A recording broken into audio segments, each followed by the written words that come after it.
बिहार के लोग जब सुबह उठते हैं तो पहला सवाल उनके मन में आता है कि क्या हम बिहार में सुरक्षित हैं। ऐसा हम इसलिए कह रहे हैं क्योंकि जिस तरह से आपराधिक घटनाएं घट रही हैं, ये सवाल खुद में करना लाजमी हो जाता है। नमस्कार, आप देख रहे हैं BMW न्यूज बिहार और आज हम आपको एक खबर दिखाने जा रहे हैं जो बिहार की राजधानी पटना की है, जिसे अपराध की राजधानी अगर कहें तो गलत नहीं होगा। बिहार की राजधानी पटना जहां एक तरफ विकास की चकाचौंध है, वहीं दूसरी तरफ अपराध का एक ऐसा अंधेरा कि नीतीश सरकार की सुशासन वाली बातें हवा में उड़ रही हैं। कल देर रात राजेंद्र नगर टर्मिनल के पास एक और सनसनीखेज वारदात, आरजेडी नेता और जमीन कारोबारी राजकुमार राय को दो अज्ञात बदमाशों ने 6 गोलियों से भून डाला। भागने की कोशिश की लेकिन बदमाशों ने ताबड़तोड़ फायरिंग कर मौके पर ही उन्हें मौत के घाट उतार दिया। उनके समर्थक उन्हें अस्पताल ले गए लेकिन डॉक्टरों ने उन्हें मृत घोषित कर दिया। घटनास्थल से 6 खोखे बरामद हुए हैं और अपराधी कंकड़बाग की ओर फरार हुए। पूरे इलाके में सनसनी फैल गई लेकिन पुलिस वो तो बस CCTV खंगाल रही है, जैसे हर बार की तरह देखने को मिलता है। अब यह सवाल है कि राजकुमार राय कौन थे, क्यों उन पर गोली चली, ये तमाम सवाल के जवाब हम आपको इस खबर में दिखाने जा रहे हैं। तो देखिए, राजकुमार राय वैशाली के राघोपुर से आरजेडी के पंचायती राज प्रकोष्ठ के पूर्व जिलाध्यक्ष थे। तेजस्वी यादव के विधानसभा क्षेत्र से निर्दलीय चुनाव लड़ने की तैयारी में थे।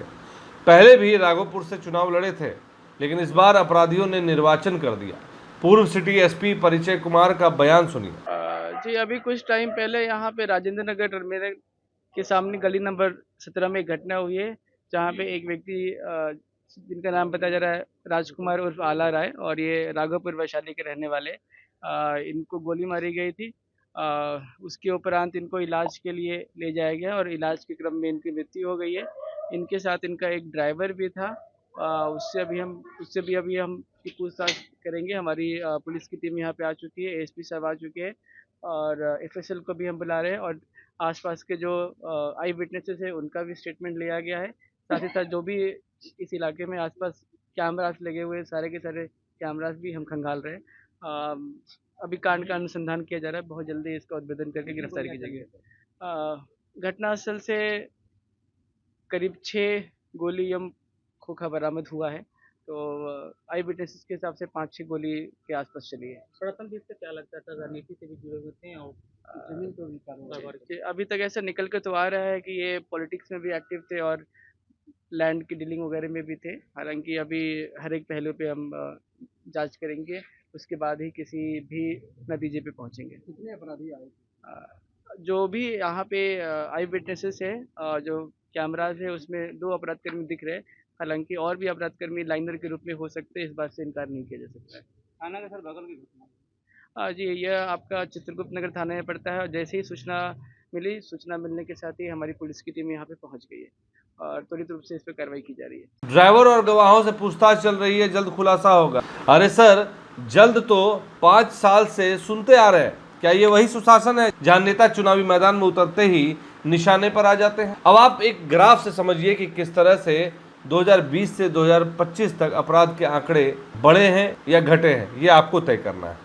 तो देखिए, 2020 में 1.95 लाख से बढ़कर 2024 में 3.52 लाख मामले आपराधिक घटे हैं। कुल मिलाकर 2015 से 80% की छलांग लगी है, जबकि देश में औसत सिर्फ 24% हत्याएं। 2023 में 2863, 2024 में 2786 और 2025 के महज 6 महीनों में ही 1379 घटनाएं घटित हो चुकी हैं। और ज़्यादा कारण अपराध की अलग अलग कारणों को दर्शाती है, जैसे निजी दुश्मनी 38%, संपत्ति विवाद 10%, यानी वही पुरानी बीमारी जो सरकार के शून्य अपराध वाले दावों को झूठा साबित कर रही है। बिहार पुलिस कहती है कि अवैध हथियारों की भरमार है। 2024 में 4981 देशी पिस्तौलें बरामद हुई, लेकिन अपराध रुकता कहाँ है? NCRB डेटा कहता है बिहार हिंसक अपराधों में टॉप 5 में है। और अगर पुलिस ये कहती है कि अवैध हथियारों की भरमार है, तो कटिहार पुलिस ने जिस तरह से हथियारों के एक जखीरे को पकड़ा है, तो फिर आपकी बिहार की और जगहों की पुलिस क्या कर रही है? पटना पुलिस क्या सो रही है, जहां पे DGP, DIG, IG सभी बैठ रहे हैं? बावजूद इसके पटना की पुलिस अवैध हथियारों को बरामद नहीं कर पा रही। सवाल तो पुलिसिंग पर भी उठता है और ये तो बस टिप ऑफ आइसबर्ग है। जुलाई 2025 में 24 घंटों में 9 हत्याएं, 12 हिंसक घटनाएं हुई। व्यापारी गोपाल खेमका को गोली मार दी गई। बीजेपी नेता सुरेंद्र कुमार का खून बहा, वकील जितेंद्र कुमार, एक दुकानदार, एक 60 साल की मासूम महिला, सबका कत्लेआम। जुलाई में ही व्यापारी विक्रम झा की भी हत्या हुई और पुलिस कहती है सैंड माफिया, लैंड माफिया, शराब माफिया जिम्मेदार है इसके। लेकिन सवाल ये है कि सरकार ने 20 साल राज किया, माफिया तो वही है, बस नाम बदलते रहते हैं। इसका मतलब है कि तेजस्वी यादव सही कहते हैं, बीजेपी मंत्री अपराधियों के साथ बिहार लूटने में मस्त है। विपक्ष चिल्ला रहा है, लेकिन नीतीश जी वो तो एनकाउंटर और बुलडोजर की धमकी दे रहे हैं, जैसे ये सब जादू की छड़ी हो। और ऊपर से ये 2025 विधानसभा चुनाव का दौर, अक्टूबर नवंबर में वोटिंग, नवंबर 22 तक नई सरकार। जनता पूछ रही है अपराध रोकने में विफल सरकार अब वोट मांगने क्यों आई? जहां नेता सुरक्षित नहीं, वहां आम आदमी क्या करे?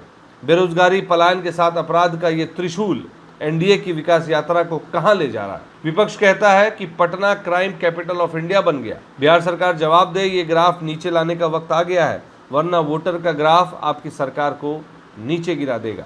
तो अब बिहार की जनता से ये कहना है कि बिहार की जनता जागिए, अपराध का ये सिलसिला रुकना चाहिए। बीएमडब्ल्यू न्यूज आपकी आवाज बनेगा और अगली अपडेट तक आपकी कमेंट हमें मिलते रहना चाहिए, ताकि हम भी समझ सकें कि आप भी बिहार में क्राइम के ग्राफ को गिरते देखना चाहते हैं। खबर अच्छी लगी हो तो ज्यादा से ज्यादा लाइक करें, शेयर करें और चैनल को सब्सक्राइब करना ना भूलें। धन्यवाद। सूर्या हॉस्टल एक बार अपने बच्चे को जरूर भेजें। सीमांचल का सर्वश्रेष्ठ हॉस्टल, 4ठी कक्षा से 10वीं तक कोचिंग एवं ट्यूशन निःशुल्क, बेहतरीन और हर सुविधा से लबरेज। हमारा पता है दलन कटिहार। संपर्क करें 7903464641 पर। हमारा वीडियो अगर आपको अच्छा लगा हो तो आप हमारे वीडियो को लाइक करें, शेयर करें और हमारे चैनल को सब्सक्राइब जरूर करें।